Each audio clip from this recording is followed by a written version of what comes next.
Now from MCQ number 36 में हमें दिया है कि focal length of concave lens and convex lens is same, then this combination behaves as. तो focal length of convex and concave अगर same है तो इसकी रिजल्टेंट फोकल लेंथ इक्वेशन से 0 होगी, मतलब 1/f 0, तो f is equal to infinity. Focal length infinity का मतलब वो एज ए स्ट्रेट लाइन जाएगी रे, मतलब एक्स लाइक transparent plane sheet. Option C. 37 के लिए हमें दे रखा है कि focal length for the microscope is 10 and image obtain at infinity, then its magnification. Image obtain at infinity मतलब मैग्निफिकेशन होगा d/f, और नियर पॉइंट के लिए हमें दे रखा है d25, तो 25/10 दैट इज 2.5। ऑप्शन हमारा होगा बी। नाउ 38 में deviation 3 degree given and prism angle given as a 6 degree, then refractive index of the material for the smaller prism angle already we have derived the equation delta is equal to a into eta minus 1, then just put up the all values और eta हमें मिलेगा 1.5, तो option C. Now for the 40 MCQ number 40, the fish looking up through the water sees outside the world containing in a circular horizon. If refractive index is 4/3 and fish is 12 cm below the water surface, radius of the circle is in centimeter। मतलब जो भी ऐसे हमें situation दे रखी है उसको अगर थोड़ा बहुत हम विजुलाइज करें तो ये कोई भी एक ऐसा पॉन्ड कि जहाँ पर ऐसे फिश है, चलो फिश यहाँ पर अगर हम बोल दें और वाटर सरफेस यहाँ पर है, तो ये हमें दे रखा है 12 centimetre. The fish at below the 12 centimetre below the water surface. अब ऐसा बॉटम पर बोला नहीं है, लेकिन जहाँ पर फिश सोचेंगे वहाँ से सरफेस से 12 सेंटीमीटर हो गया, जिसको बोल सकते हैं हम h। अब जो भी एक ही रे अगर हम सोचें तो वो स्ट्रेट लाइन में ही जाएगी, बाकी अगर सोचें तो ray enter from denser to rare medium bends away from the normal. अब अवे में एक कंडीशन ऐसी आएगी कि जहाँ पर क्रिटिकल एंगल होगा the ray remains parallel to the surface, तो वो इस साइड भी बनेगा। अगर ये यहाँ पर क्रिटिकल एंगल तो पैरेलल टू द सरफेस, तो ये एक सर्कुलर रीजन मिलेगा हमें कि जिस रीजन में से फिश जो है वो पूरा ऐसे आउटसाइड वर्ल्ड को देख सकती है। इसके बाद का जो रीजन है वहाँ से तो रे टोटल इंटरनल रिफ्लेक्ट होगी, यहाँ कोई भी सरफेस में से उसको बाहर की चीज़ें नहीं दिखेगी। कहाँ से दिखेगी? तो कि only from the circular region, बस उसी का हमें ऐसे रेडियस करना है कि radius of this circular region कितना होगा। उसके लिए ये हम बोल सकते हैं कि ये h है, अगर ये क्रिटिकल एंगल है तो अल्टरनेटिंग एंगल से ये भी c हो जाएगा। अब इसके कोई भी नोटेशन दे देते, ये OANB, तो ट्रायंगल OAB के लिए क्या बोलेंगे? पहले तो हमारे पास इक्वेशन है कि sine c is equal to 1/eta, जो ईटा हमें दे रखा है ऐसे 4/3, एंड एक और equation for the sine c, तो sine c is equal to हम बोल सकते हैं ऑपोजिट अपॉन हाइपोटेनियस, मतलब ये होगा AB अपॉन OB। अब जो AB है दैट इज़ R, और OB जो मिलेगा वो हमें हाइपोटेनियस से हम बोल सकते हैं h² plus r², that is sine c। अब इन दोनों को कंपेयर कर दो, तो 1/eta is equal to r h² plus r², square ले लो, eta² is equal to r² plus h² plus r², cross multiply कर दो,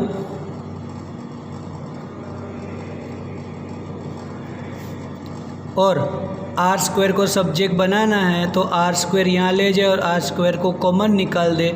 it is eta square minus 1 is equal to H square. Then R is equal to H upon under root eta minus 1, eta square minus 1. तब हमें सभी values हमें दे रखी है. It is 12 centimetre. नीचे इसका स्क्वायर होगा. देन रिफ्रैक्टिव इंडेक्स गिवन 4/3 मतलब 16/9 माइनस 1. तब आर जो ऐसे 12 अपॉन, अगर इसका एलसीएम ले तो ये होगा 16 माइनस 9 अपॉन 9 जिसका रूट होगा 3 और वो आएगा ऐसे न्यूमरेटर में 16 माइनस 9 वो हो जाएगा हमारे लिए 7 मतलब रूट 7. तो ये हमारे लिए होगा 36 अपॉन रूट 7. ऑप्शन डी होगा. अब ऐसे ही 41 के लिए,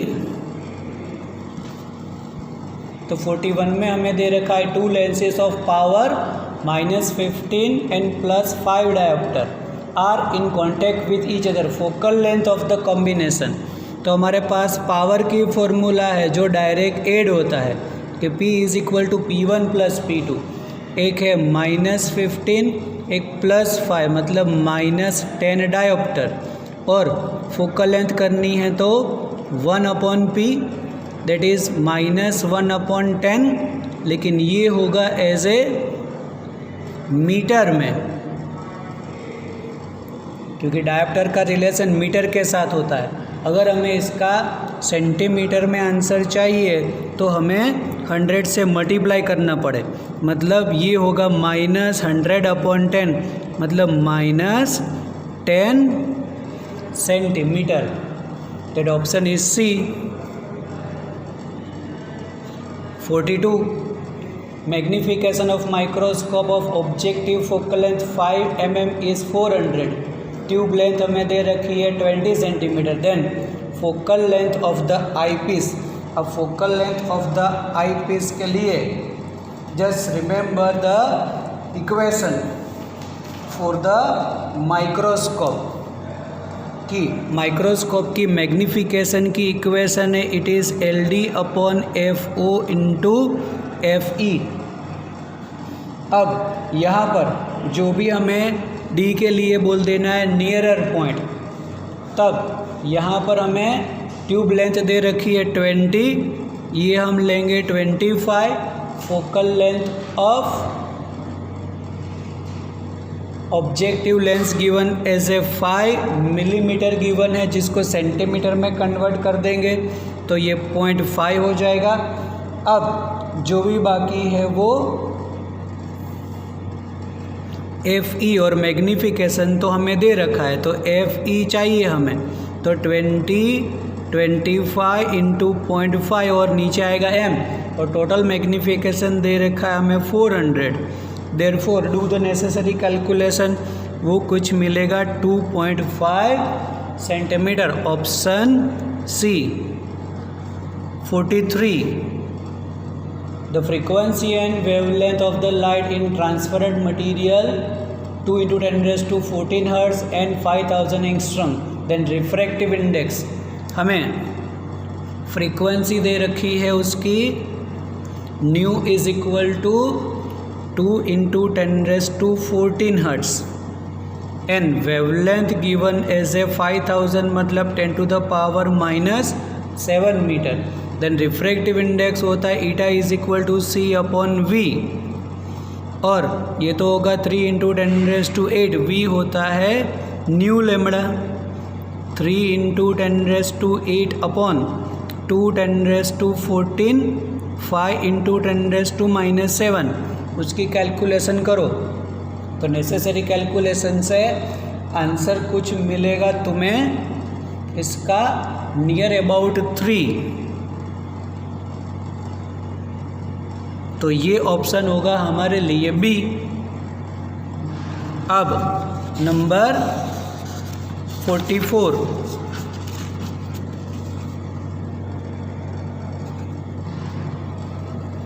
if the angle of prism 60 degree, angle of minimum deviation 40 degree, then angle of refraction will be, angle of refraction हमें पूछा है।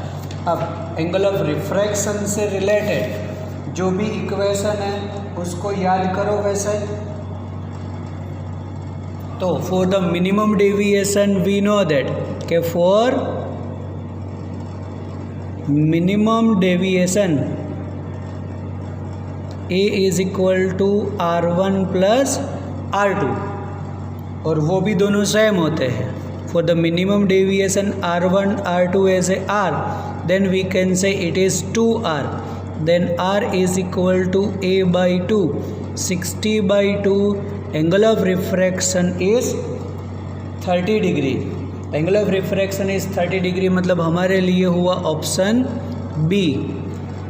Last not for the least, pick the wrong answer in the content with rainbow. Rainbow से related कुछ दे रखा है और wrong जो है उसको हमें चूज़ करना है। तो फर्स्ट ऑप्शन कुछ ऐसा है कि rainbow is a combined effect of dispersion, refraction and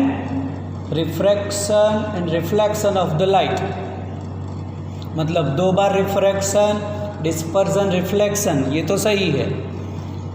second option, when the light rays undergo twice internal reflections in water drop, secondary rainbow is form.